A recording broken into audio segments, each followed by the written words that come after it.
విజయవాడ ప్రకాశం barrage వద్ద మొదటి హెచ్చరిక జారీ చేశారు. నదీ పరివాహక ప్రజలు అప్రమత్తంగా ఉండాలని స్థానిక మండలాల ఎంఆర్ఓలకు అధికారులు ఆదేశాలు జారీ చేశారు. ప్రకాశం బ్యారేజ్ వద్ద ప్రస్తుత నీటి మట్టం 12.5 అడుగులు ఉండగా ఇన్ఫ్లో 4,29,873 క్యూసెక్కులు ఉంది.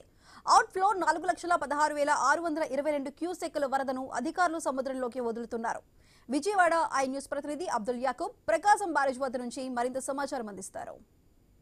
ఎగువ నుండి కురుస్తున్న వర్షాలకు ప్రకాశం బ్యారేజ్ దగ్గర భారీ నీటి మట్టం అయితే రావడం జరిగింది. అయితే నిన్న గత రాత్రి సుమారుగా 1 గంట సమయంలో మొదటి ప్రమాద హెచ్చరిక ప్రకాశం బ్యారేజ్ దగ్గర చెప్పడం జరిగింది. సుమారుగా 4 లక్షల పైచులకు వర్షం వరద నీటిని ఇప్పటికే సముద్రంలో వదిలిపెడుతున్నారు అధికారులు. అయితే మనం విజువల్ లో కూడా చూపించే ప్రయత్నం చేద్దాం. భారీగా గత అర్ధరాత్రి నుండి పూర్తిగా నీటి మట్టం సుమారుగా ప్రకాశం బ్యారేజ్ దగ్గరికి 12.5 కి రావడంతో పూర్తిగా సముద్రంలోకి వదిలిపెడుతున్న విజువల్స్ కూడా మనం చూపించే ప్రయత్నం చేస్తున్నాము. అదేవిధంగా కృష్ణా నదీ ప్రాంతాల్లో ఉన్న పూర్తిగా నాగార్జున సాగర్ కానివ్వండి, అదేవిధంగా పులిచింతల ప్రాజెక్టు నుండి భారీగా వరద నీరు ప్రకాశం బ్యారేజ్ కి చేరుతున్న నేపథ్యంలో ఇప్పటికే జిల్లా కలెక్టర్లు ఆదేశాలు జారీ చేయడం జరిగింది.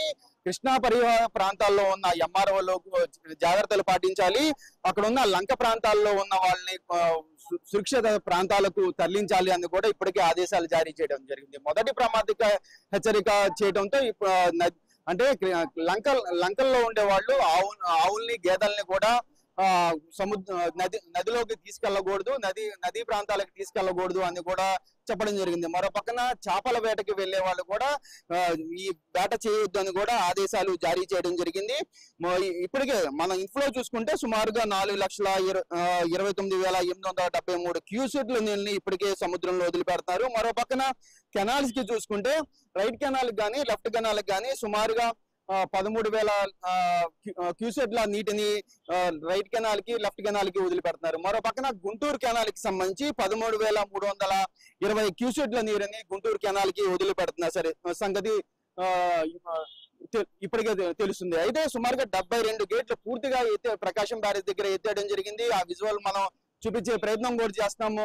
అదేవిధంగా విపత్తు శాఖ కూడా కొన్ని ఆదేశాలు జారీ చేసింది. ఎందుకంటే ఇప్పుడు దసరా ఉత్సవాలు జరుగుతున్నాయి. దసరా ఉత్సవాల సందర్భంగా ముఖ్యంగా దుర్గా ఘాట్ కానివ్వండి, ఈ ఘాట్లో పూర్తిగా స్నానాలకి వచ్చే భక్తులకు ఎటువంటి ఇబ్బందులు లేకుండా చూడాలి. అదేవిధంగా నదిలో దిగకుండా జాగ్రత్తలు తీసుకోవాలని కూడా ఇప్పటికే విపత్తు శాఖ ఆదేశాలు జారీ చేసింది. ఈ క్రమంలో అది రెవెన్యూ అధికారులే కానివ్వండి, అదేవిధంగా విజయవాడ పోలీస్ అధికారులే కానివ్వండి కొన్ని జాగ్రత్తలు తీసుకున్నారు. పూర్తిగా బౌండరీ వాల్స్ కూడా పెట్టడం జరిగింది. అక్కడ బౌండరీ వాల్స్ కూడా మనం విజువల్ లో చూపించే ప్రయత్నం కూడా చేస్తాము. ఈ భద్రత ఎక్కడ ఎటువంటి నదిలో వెళ్లకుండా నదీ స్నానాలు చేయకుండా కొన్ని జాగ్రత్తలు తీసుకోవడం జరిగింది. అదేవిధంగా ముందస్తు జాగ్రత్తగా ఎక్కడికక్కడ షవర్ బాతులు కూడా ఏర్పాటు చేయడం జరిగింది. భారీగా షవర్ బాతులు కూడా పెట్టడం జరిగింది. సుమారుగా 700 పైచులకు షవర్ బాతులనైతే ఇప్పటికే ముందస్తుగానే ఏర్పాటు చేయడం జరిగింది. ఇప్పటికే దేవాదాయ శాఖతో పాటు జిల్లా కలెక్టర్ కూడా దాన్ని సమీక్షించడం కూడా జరిగింది. ఈ నేపథ్యంలో పూర్తిగా భద్రత పరంగా ఎక్కడ ఎటువంటి సంఘటనలు జరగకుండా అయితే ఇప్పటికే అయితే అధికారులు అయితే చేస్తున్న పరిస్థితి. ఇంకా పైనుండి వరద ఎక్కువగా వస్తున్న నేపథ్యంలో సుమారుగా 5 లక్షల పైచులకు వరద వచ్చే అవకాశం ఉంది అనేది కూడా ఇప్పటికీ అధికారులు చెప్తున్నారు. పూర్తిగా ఈ రోజు సాయంత్రానికి సుమారుగా 5 లక్షల పైచులకు ప్రకాశం బ్యారేజ్ కి చేరే అవకాశం ఉందని కూడా చెప్తున్నారు. గతంలో చూసుకుంటే 869 టీఎంసీల నీటిని సముద్రంలో వదిలిపెడితే ఇప్పటికీ సుమారుగా 2 నెలల ఈ వర్షాకాల సీజన్ నుంచి చూసుకుంటే ఇప్పటి వరకు 989.18 టీఎంసీల నీటిని సముద్రంలో వదిలిపెట్టినట్టుగా ఇప్పుడు అధికారులు అయితే చెప్పడం జరిగింది.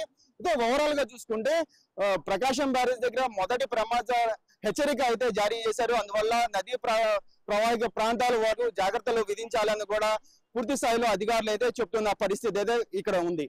కెమెరా పర్సన్ ఇలియాస్ తో యాకూబ్, విజయవాడ ప్రకాశం బ్యారేజ్ నుండి.